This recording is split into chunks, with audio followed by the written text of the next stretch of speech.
I am Professor Antonio S. Marahas, and this is Digital Technique Fundamentals.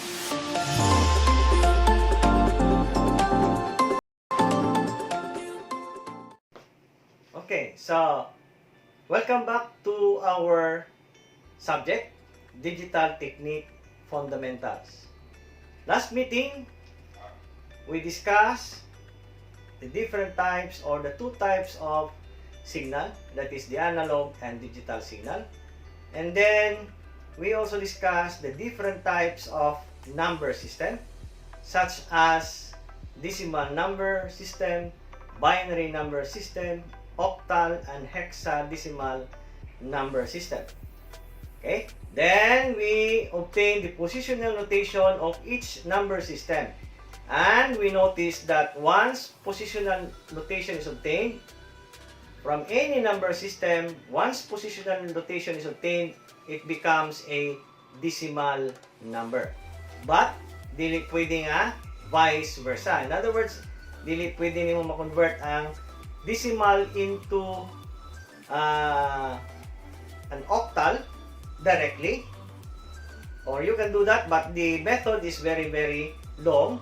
But you cannot convert immediately an octal number into binary or binary into octal using positional notation. So our discussion for today will be about conversion between bases.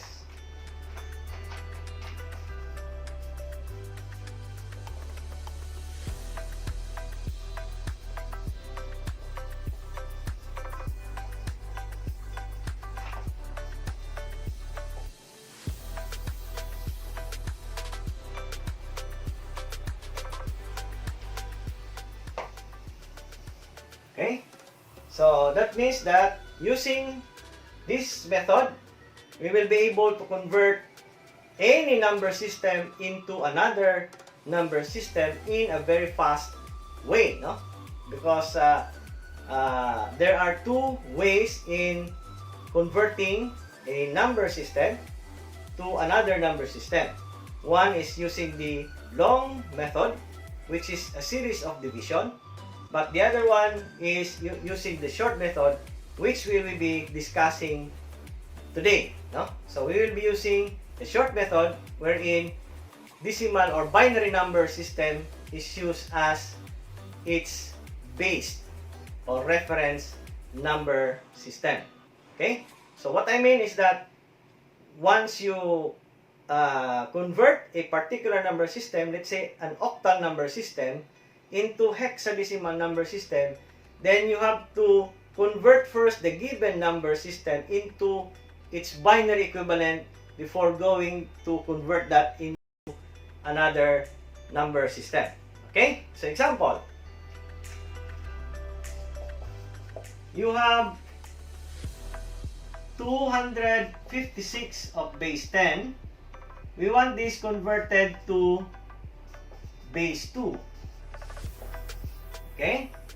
So, again, as I've said earlier, all number system or given number system should be converted first into base 2 before converting to another number system. But in this case, you have a decimal number and we want it converted immediately into its binary equivalent. So, what we will do is we make a series of 1. Okay?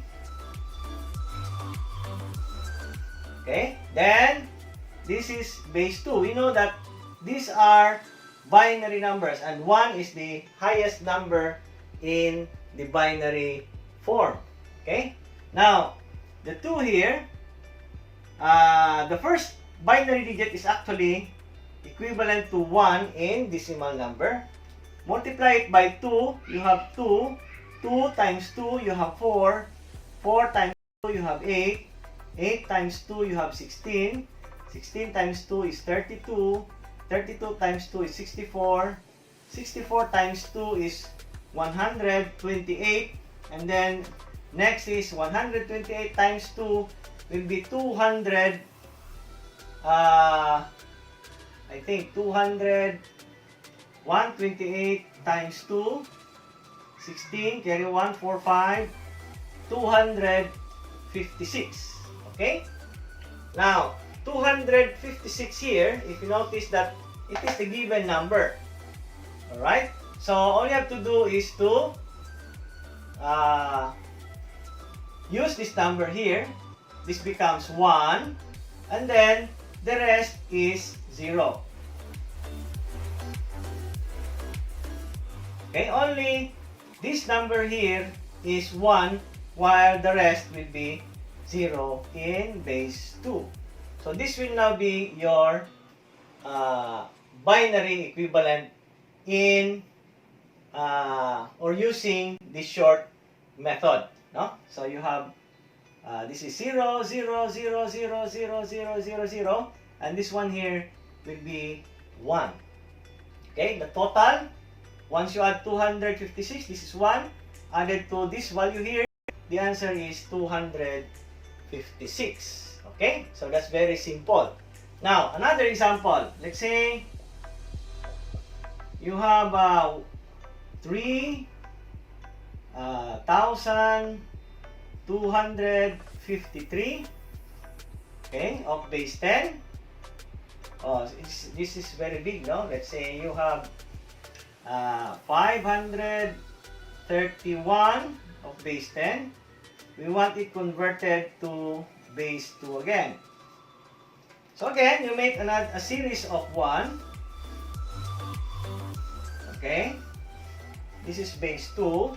So again, this is 1, 2, 4, 8, 16, 32, 64, times 2, 128, times 2, 256, times 2, 256 times 2, so you have what? 12, carry 1, 10, 11, carry 1, 4, 5, 512.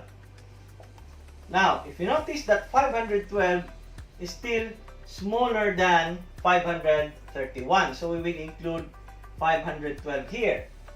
Okay?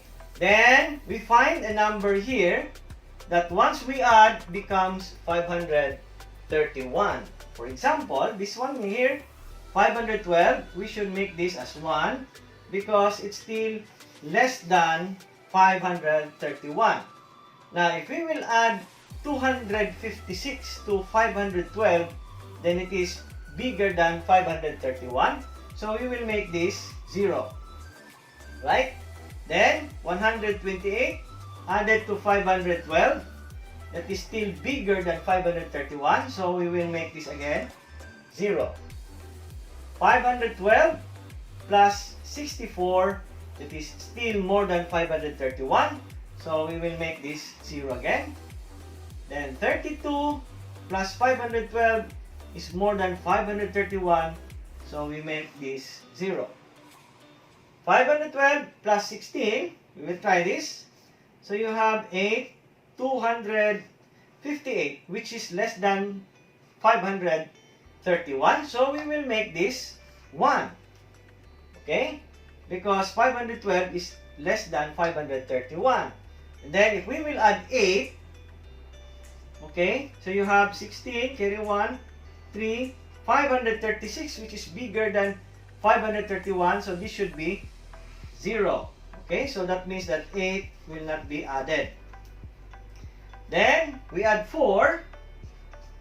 You have 12, carry 1, 3, 532, bigger than 531. So, we will make this 0. So, 4 will not be added. And then, you have 2. You have 10, carry 1. You have 3, 530 is less than 531. So, we will make this as 1. And then, when we add 1 here, the number becomes 531 of base 2.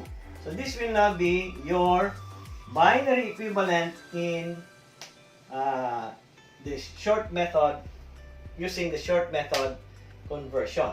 Okay? So, just make a series of 1 and then add or find the number here above once you add these numbers, it totals to 531. So whatever is not to be added, you make it as 0.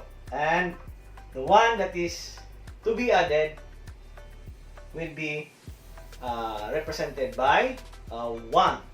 Okay?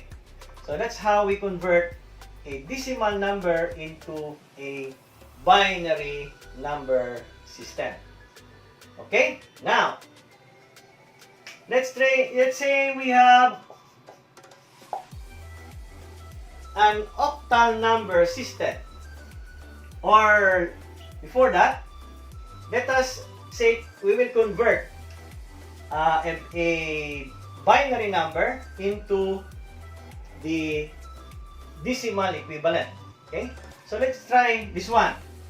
You have 1, 0, 0, 0, 0, 1, 0, 0, 1, 1 of base 2. We want this converted to base 10 or decimal number. Okay? So all we have to do again is you represent this with 1 in decimal number times 2, you have 2, you have 4, 8, 16, 32, 64, 128, 256, 512. Okay? Then, you add a binary number with the decimal equivalent. Let's say, for example, this one, that is 1, so you have 512, plus this one, 16, plus this one, 2, plus 1. Okay? So 512 plus 16 plus 2 plus 1 is what? 512, 16, 2, and 1. So you have 10, 11, carry 1, 3, 531 of base 10. So that's how we convert a binary number into base 10 or decimal number system. Or we can also use positional notation. But it will take time in determining the value of this binary number into decimal number if we will use the positional notation, no? Whereas kani mas faster ang iyahang result. Okay? Masayon. Okay. Now, let's have another example. Let's say you have an octal number, say 3, 5, 6 of base 8. We want this converted to base, let's say base 16. Okay? From octal to hexadecimal number. So the first step again is to convert the given number, which is in this case 356 of an octal number, into the binary number system. Again, binary number system in this short method conversion is used as our reference number system. Okay, so 356 of base 8. How do we convert this to base 2? So the first step is convert 356 of base 8 to base 2. Okay, how do we do that? So we know that 8 to the 1, which is actually equal to 8, is equivalent to 2 to the 3 in binary form. This is octal, this is binary, no?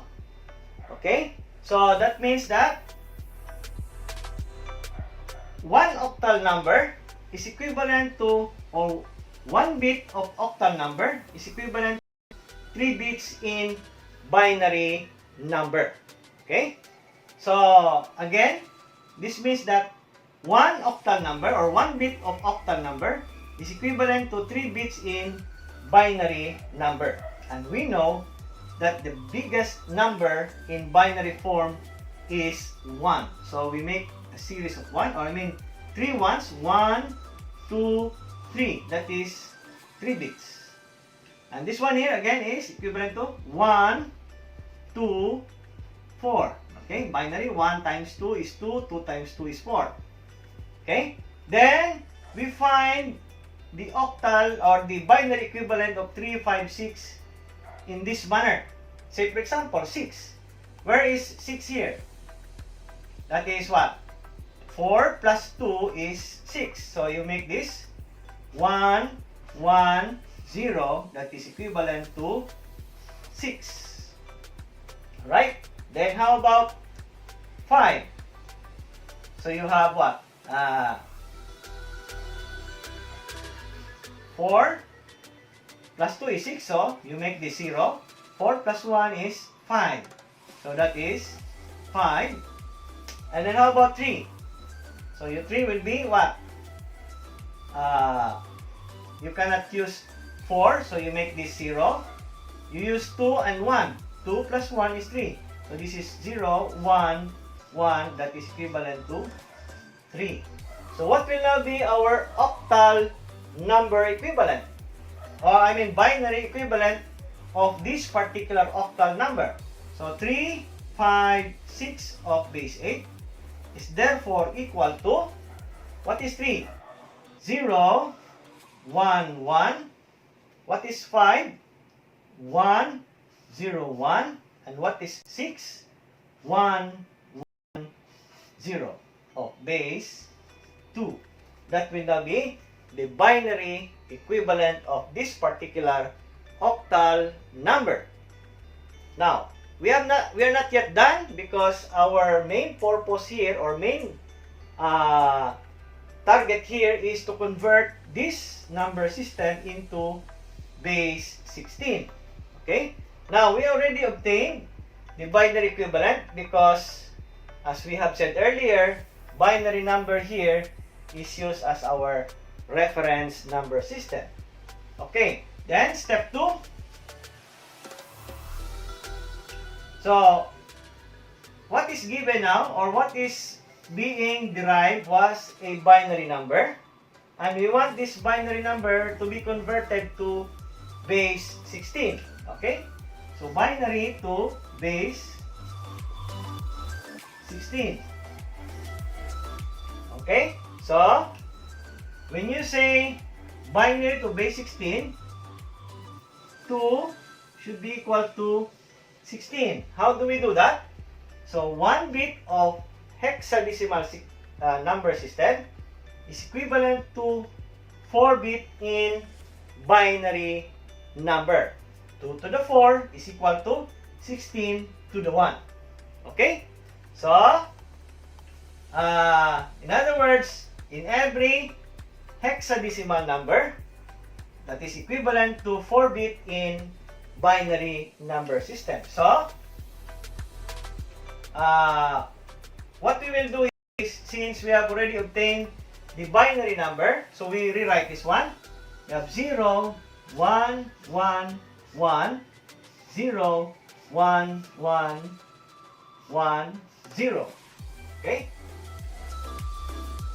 So is this correct? 0, 1, 1, 1, 0, 1, 1, 1, 0. Okay. So 0, 1, 1, 1, 0, 1, 1, 1, 0 of base 2.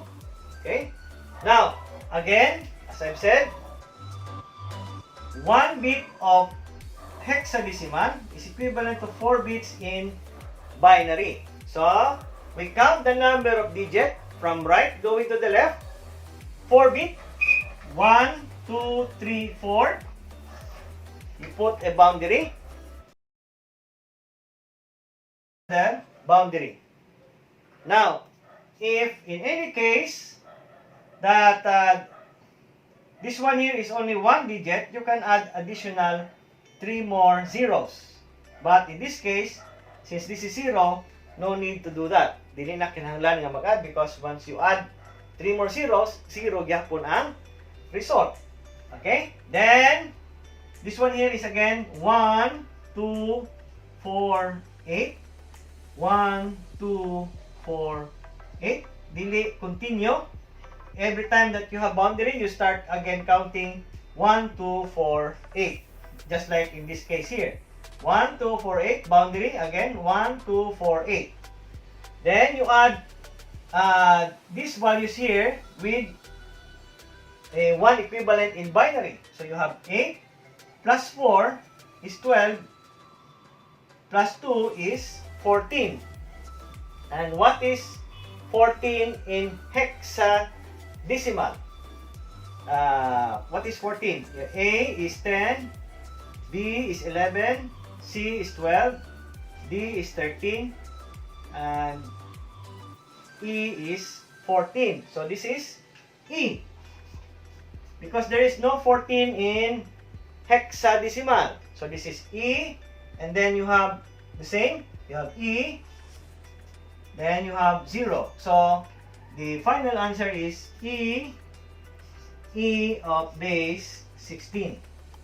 So we can say that 3, 5, 6 of base 8 is equivalent to E of base 16. Okay?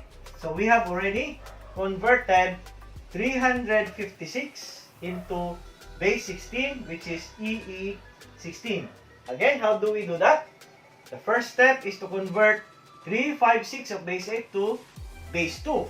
Why? Because as I've said earlier, base 2 in short method of conversion is used as our reference number system. So, how did we arrive with this? You have 1 digit of octal is equivalent to 3 digit of binary number. So you make a series of 1, 1, 1, 1. Then you represent this with 1, 2, 4. And then you find, for example, 6. What is 6? That is 4 plus 2 is 6. So you have 1, 1, 0. 6. Then 5. 4 plus 1 is 5. 1, 0, 1 is 5. And then 3. 2 plus 1 is 3. So you have 1, 1. Then this one here is 0. And then just combine it together. So you will have 0, 1, 1 for 3. 1, 0, 1 for 5. And 1, 1, 0 for 6. Okay. Now, once the binary number is obtained, we can now obtain the base 16 or octal equivalent, hexadecimal equivalent of this binary number. And which is what? Again, for step 2, 16 or 1 bit of hexadecimal is equivalent to 4 bit in binary number system. So, since binary is already given, all we have to do is to count the number of digit from right going to the left. 4 digit. 1, 2, 3, 4. You put a boundary. 1, 2, 3, 4. And then boundary. If this is 1, then you can add additional 3 more zeros. Okay? Since 0 na siya, di rin na kinahanglan. Then, again, this one here is 1, 2, 4, 8. Stop. Because of the boundary. Again, start counting 1, 2, 4, 8. And then you add the numbers here with binary equivalent of 1. Let's say, for example, this one. 8 plus 4 plus 2 is 14. And that is E in hexadecimal number.